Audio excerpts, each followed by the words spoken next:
Treaty of Versailles, whether contained the seeds of Second World War or not. The humiliating defeat of Germany in First World War, followed by more humiliating Paris Peace Conference and even more humiliating the provisions contained therein. Not only that, the provisions were very severe, but also the attempts of big powers like France to apply those provisions all combined together as a complete humiliation of Germany as a nation.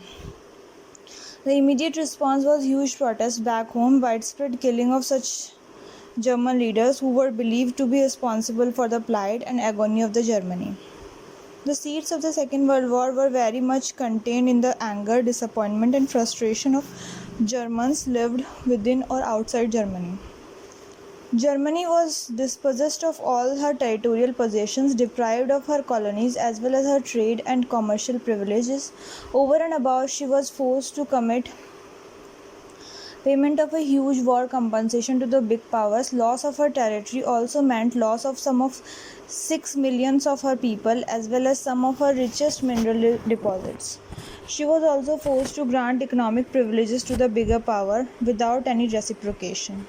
Her colonies were placed under the supervisory control of the countries of Allied powers with the objective to allow the people of these countries to decide their political future on the basis of principle of self-determination. But the real picture was that under their mandate system, supervisory country adopted a policy of maximum extraction of trade, commercial and other kinds of economic benefits. The principle of self-determination, which was made the basis of territorial rearrangement after the war, was not to be applicable on Germany and Austria. For instance, Austria, with overwhelming majority of German-speaking people, was not allowed to join back Germany.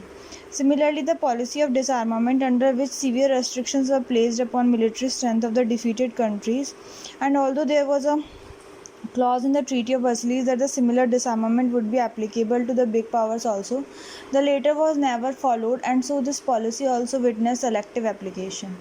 More important was the factor of humiliation of Germany in terms of respective treatment to some other countries, which never matched the size, strength, or prosperity of a country like Germany.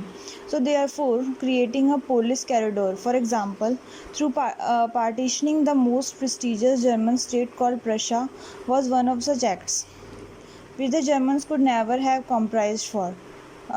Prussia had glorious historic and nostalgic memory in minds of the people as a seat which not only resisted Napoleon, was a part of Fourth Coalition which participated in Congress of Vienna and more recently led the entire Germany to a movement called German unification.